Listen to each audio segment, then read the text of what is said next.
সে এত হাঁটছি তবু শ্বশুর বাড়ি পেলাম না। গাড়িওয়ালাকে কত করে বললাম রসুলপুরের গ্রামের মাঝখানে নামিয়ে দিতে, কিন্তু কে শুনে কার কথা।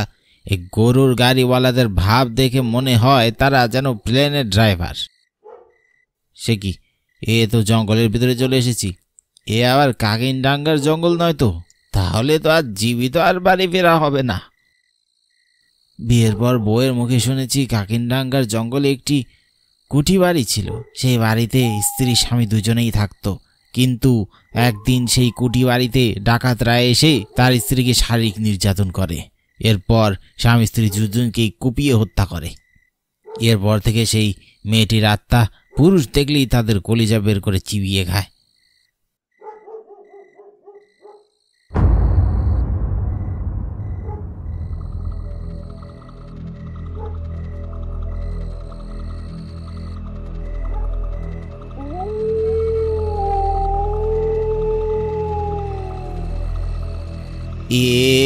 কে তুমি?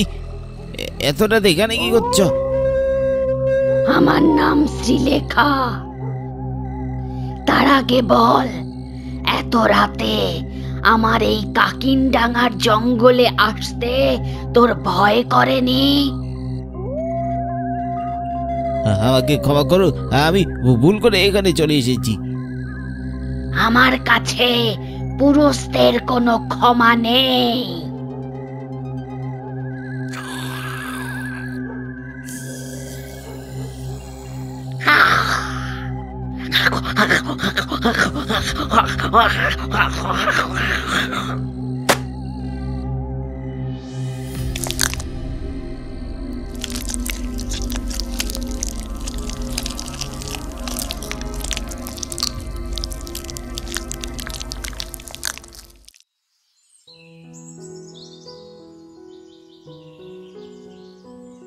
সাল 1992।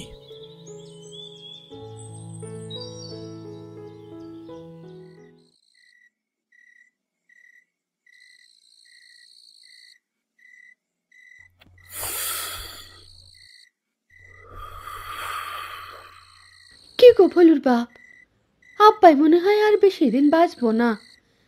তুমি আব্বার লগে সময় দাও না কেন?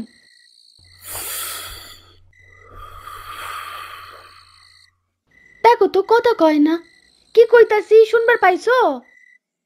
কানের কাছে ব্যবহার করিচ্ছে কেন? বেরি টান বাধ্য করছি।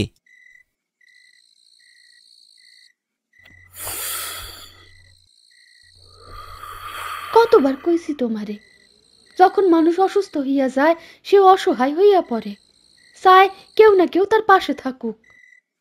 যখন বাইরে যাই সবাই কয় আমি কারো লগেই কথা কই না কে। সবাই মনে করে মোর মন নাকি অহংকারে বইরা উঠছে, বলে কিসের এত অহংকার। কিন্তু কেউ বুঝলো না কেন কথা কই না। এই দুনিয়ায় মোর বাপটা ছাড়া আর কে আছে ভালোর মাও?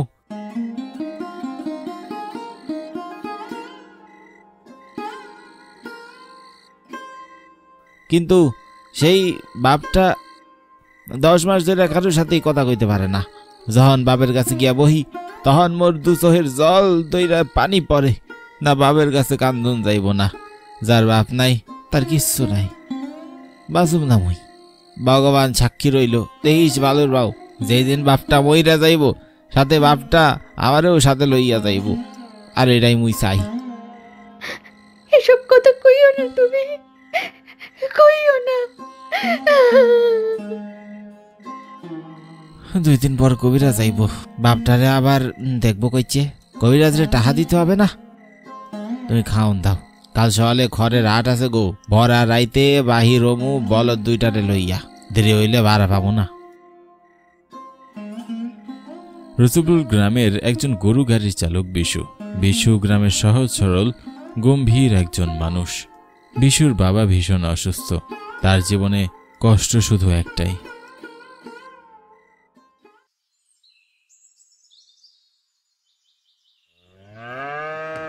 রসুলপুর গ্রামে হাট সপ্তাহে 2 দিন, বৃহস্পতিবার ও রবিবার। আর এই 2 দিন গ্রামের সকল মানুষগুলো ভীষণ আনন্দ উল্লাসে দিনটি উদযাপন করে। একদম ভোরবেলায় লাগে খড়ের হাট, এরপর সবজির হাট, তারপর ধানের হাট, আর শেষে গিয়ে পশুর হাট। এই দুটি দিন যেন এই গ্রামের মানুষগুলোর চরম উৎসবের দিন।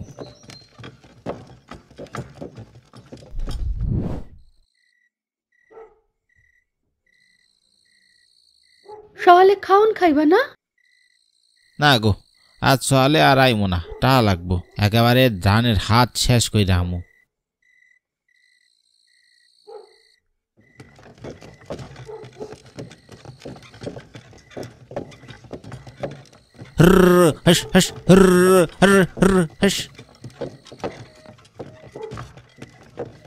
ডিসেম্বরের মাঝামাঝি সময়, ঘন কুয়াশার চাদরে ঢাকা এই পথে শীতল হাওয়া ছড়িয়ে আছে চারদিক।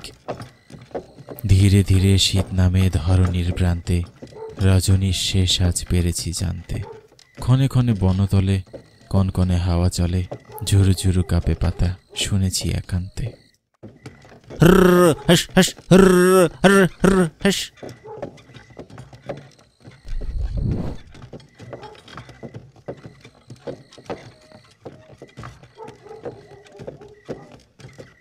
আপনি রে এই হাটে প্রথমবার দেখছি, মেলা দূর থেকে আইছেন নি বাবা?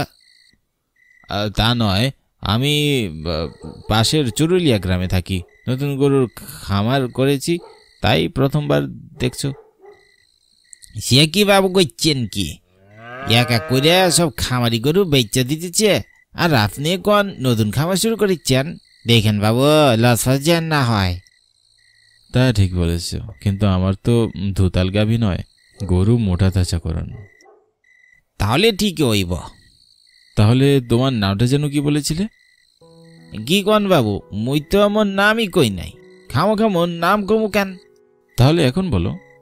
মোর নাম কানাই, কানাইলাল বিবাকর। বেশ বেশ, তা কানাইলাল, আমাকে একটি বলদ গাড়ি ভাড়া করিয়ে দাও দেখি। আমি তো এই হাটের কাউকে চিনি না। আপনি এখানে খানিকক্ষণ খারান, মুই একখানা বলদ গাড়ি ভাড়া করে দিচ্ছি। এই বলদ গাড়ি লাগবো নাকি? বলদ গাড়ি লম্বা লম্বা সিং বলদের, মোটা দুখানা পাও, কোনঠেও ভাইবা না এমন বলদ, এক্ষুনি লইয়া যাও। এই বিশু গম্ভীর, চুরুলিয়া গ্রামের ভাড়া আছে, যাবি না গিয়ে? বিশু গম্ভীর ভাড়া মিটিয়ে খড়গুলো তার গাড়িতে উঠালো।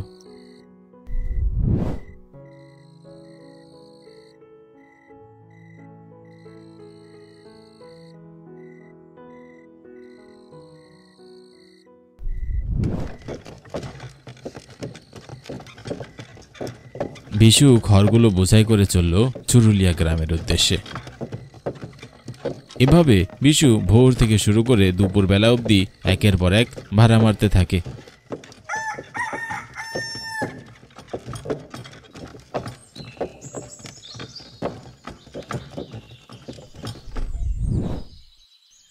কিন্তু দুপুর বেলা অবধি তার আয় সেই পরিমাণ হয় না যা তার প্রয়োজন। এ ভগবান, সারা বেলা বারা বাইরা খালি ৩৬ টাকা, কবিরাজরে ৫০ টাকা দিতে হইব। আজ বরং পশুর হাটখানি শেষ কইরা বাড়ি ফির রাসাই, টাকা লাগবো মোর আরো। কিন্তু কি করুম ভগবান, বড্ড খিদা পাইছে রে, শরীর খানা আর চলতেছে না। বিশু আবারও তার গরুর গাড়ি নিয়ে চলল পশুর হাটের উদ্দেশ্যে। অসহায় গরিবদের নেই কোনো বিশ্রাম, নেই কোনো উত্তপ্ত রোদ খরা, কিংবা নেই কোনো হাড় কাঁপানো শীত। অবিরাম তারা ছুটে চলে দুমুঠো দুবেলা আহারের সন্ধানে।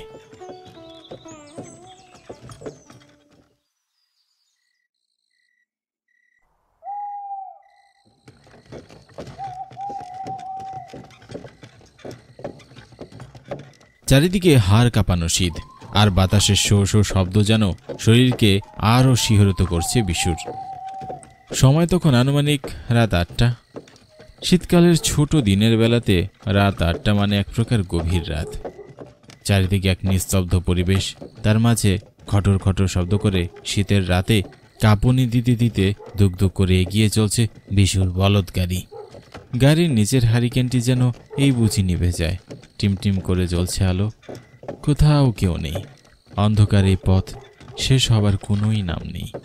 এই সব কিছুই করছে বিশু তার অসুস্থ বাবার জন্য। ছেলেটা তার বাবার জন্য নিজের জীবনটা উৎসর্গ দিতে পারে।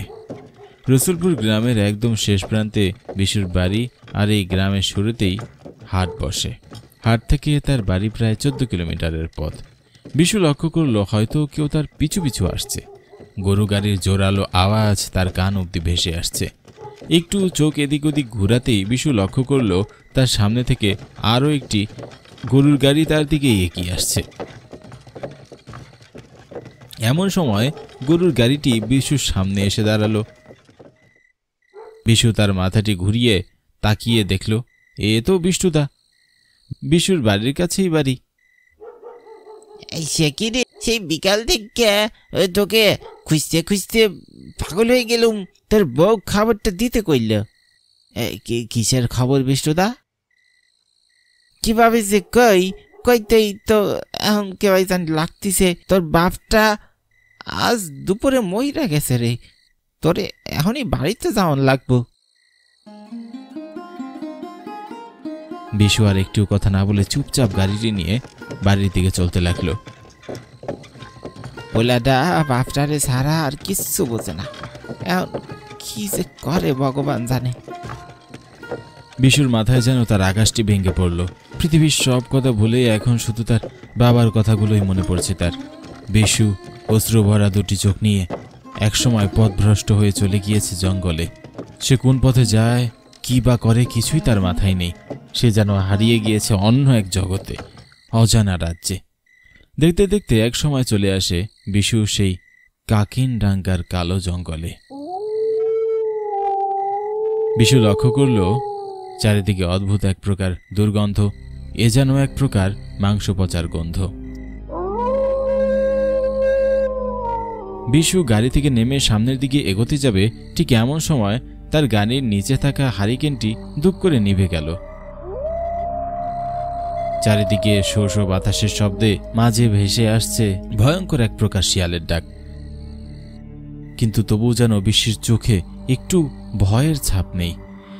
সে দাঁড়িয়ে আছে এক ভরা কালো অন্ধকার জঙ্গলের মাঝে, যেখানে আর কোনো প্রাণের অস্তিত্ব দেখা যাচ্ছে না। এবার বিশু এক পা দুপা করে সামনের দিকে এগোতে লাগলো। সে যতই আরও এগিয়ে যাচ্ছে সেই দুর্গন্ধটি ততই তার নাকে এসে লাগছে। বিশু ধীরে ধীরে সামনে এগোতেই দেখল সামনে একটি পচা লাশ পড়ে আছে।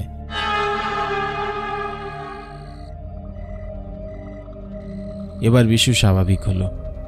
বিশু এদিক ওদিক চোখ বুলিয়ে দেখতেই সে বুঝতে পারল সে আসলে কাকিনডাঙ্গার জঙ্গলে চলে এসেছে। বিশু আর দেরি না করে তার গাড়ির কাছে এলো। গাড়ির কাছে আসতেই লক্ষ্য করলো গাড়ির ভিতরে সাদা শাড়ি পরিধান করা একটি মেয়ে ঘোমটা পরে বসে আছে। কে আপনি দিদি? কোন গায়ের বাসিন্দা? তা তোমাকে জানতে হবে না। তুমি শুধু আমাকে এই জঙ্গলটির দক্ষিণ পাশের কুঠি বাড়িতে নামিয়ে দাও।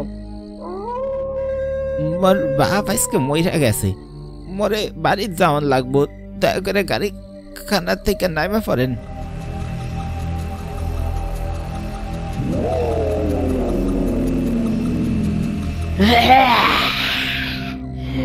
তোকে বলছি না আমাকে কুঠিতে নামিয়ে দে। কথা শোন, নইলে তোর মৃত্যু আজ নিশ্চিত। মাইরা ফালাইলে মাইরা ফালাও, তবু আমি যাবো না। তবে বেশ, তাহলে তুই মর।